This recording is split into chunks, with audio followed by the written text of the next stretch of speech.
আসসালামু আলাইকুম। আজকে আমি একটি নতুন জায়গায় ঈদের নামাজ পড়তে যাচ্ছি। এর আগে কখনোই এই ঈদগাহ মাঠে ঈদের নামাজ পড়া হয়নি, আর ভবিষ্যতেও কখনো ঈদের নামাজ এই মাঠে পড়ব কিনা জানি না। যদি ভাগ্যে থাকে তাহলে হয়তো পড়া হতে পারে। আমি বলছি কিশোরগঞ্জ শোলাকিয়া ঈদগাহ মাঠের কথা। পরবর্তীতে এই মাঠের বিস্তারিত আলোচনা করব। তো মাঠে যাওয়ার সময় প্রচুর মুসল্লির ভিড় এবং পুলিশ সদস্য দিয়ে ভরপুর, এবং এত পরিমাণ পুলিশ সদস্য যে বলতেই হলো। পুলিশ সদস্য আছে, বিজিবি আছে, ফায়ার সার্ভিস কর্মীরা তাদের গাড়ি নিয়ে উপস্থিত আছে,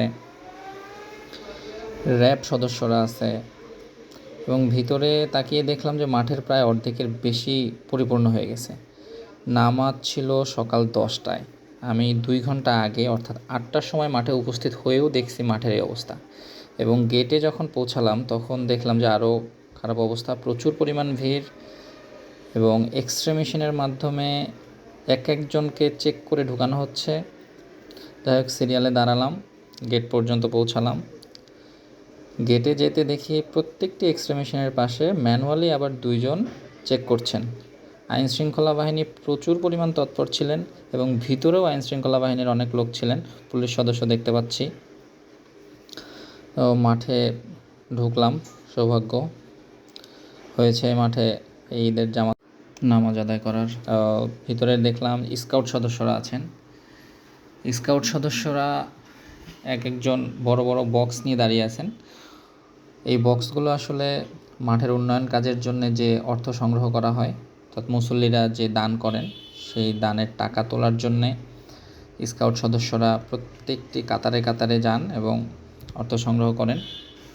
এটি খুবই সুন্দর একটা নিয়ম ছিল। অন্যান্য জায়গায় যেরকম মুসল্লিরা নিজেরাই তোলেন, একটা বিশৃঙ্খলার সৃষ্টি হইতে পারত, যেখানে প্রায় লক্ষ মানুষের সমাগম। তাই স্কাউট সদস্যদের মাধ্যমে এরকম সুন্দরভাবে অর্থটা ওনারা সংগ্রহ করেন। খুবই ভালো একটা নিয়ম ছিল। মাঠে প্রচুর রোদ ছিল। আমি যখন গেলাম, মাঠে গাছের পরিমাণ খুব বেশি না, অল্প। আরও কিছু গাছ থাকলে হয়তো ভালো হতো। যাই হোক, অনেক ওয়াচ টাওয়ার দেখতে পেলাম ভিতরে, এবং প্রত্যেকটা ওয়াচ টাওয়ারে 2 জন করে র্যাব সদস্য ছিলেন, এবং মাঠের মাঝখানে পাইপলাইনের মাধ্যমে অজুর ব্যবস্থা আছে এবং ড্রেন সিস্টেমও আছে। সুন্দর ছিল। র্যাব সদস্যরা আসলে এত ওয়াচ টাওয়ার দেওয়ার যে কারণ, সেটা হচ্ছে এই মাঠে হামলা হয়েছিল, এবং সেই হামলায় 2 জন পুলিশ সদস্য মারা গিয়েছিলেন। আর যেন হতাহতের ঘটনা না ঘটে সে ব্যাপারে খুব তৎপর ছিল, এবং সেই তৎপরতার অংশ হিসেবেই এত ওয়াচ টাওয়ার ছিল মাঠের মাঝখানে। তো খুব সুন্দর লাগছে ব্যাপারটা। এবং অনেক বিদেশি সাংবাদিকও ছিলেন। জাপান থেকে এই সাংবাদিক ভাই আসছেন, আমি দেখতে পাইছি। চীন থেকেও সাংবাদিক আসছেন, বাংলাদেশের অনেক মিডিয়া কর্মী ছিলেন, বিভিন্ন চ্যানেলের সাংবাদিকরা ছিলেন। উনি ওখানকার মুসল্লিদের ছবি নিচ্ছিলেন, পুরো মাঠের পরিবেশের ছবি নিচ্ছিলেন। আস্তে আস্তে মাঠের পিছনের যে অংশগুলো খালি ছিল সেগুলো পরিপূর্ণ হয়ে যাচ্ছে,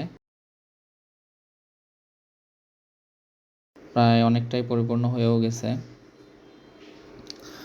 সব মিলে মাঠে এত লোক সমাগম, এবং এত বড় মাঠে প্রায় লাখো লাখো মানুষের সমাগম, এত মানুষকে একটা নিয়ম শৃঙ্খলার মাধ্যমে পরিচালনার জন্য যে সকল ব্যবস্থা গ্রহণ করা উচিত ছিল, মাঠ কর্তৃপক্ষ এবং আইন শৃঙ্খলা বাহিনীর সদস্যরা যেই পদক্ষেপগুলো গ্রহণ করছে সেগুলো আসলেই খুব ভালো ছিল, এবং খুব সুন্দরভাবে এই সকল লোকজনকে মাঠে প্রবেশ করানো এবং প্রত্যেককে তল্লাশি করা, এবং মাঠের মাঝখানে কাতারকে সারিবদ্ধ করার যে একটা সমস্যা থেকে যায় বড় জায়গায়, ওই রকম কোনো সমস্যাও এখানে তৈরি হয়নি। মাঠে খুব সুন্দরভাবে সারি তৈরি করা ছিল আগে থেকেই। এখানে প্রায় 250টি কাতার হয়, বা 250টি সারিতে মুসল্লিরা নামাজ আদায় করে। ভিডিওটি আর বেশি লম্বা করব না। এই মাঠ সম্পর্কে আমি খুব ভালো জানি না, যতটুকু জেনেছিলাম এটি 1828 সালে দেওয়ান হায়াত খান নামে একজন ঈদের জামাতের আয়োজন করেছিলেন এবং 7 একর জায়গাতে এই জামাতটি পরিচালনা হয়। প্রায় 250টি সারি হয় এবং প্রথম যে জামাত হয়েছিল সেখানে প্রায় 1.25 লক্ষ লোক অংশগ্রহণ করেছিলেন এবং সেজন্য এর নাম হয়েছিল সোয়ালাখি মাঠ। সকলকে ঈদ মোবারক। আল্লাহ হাফেজ।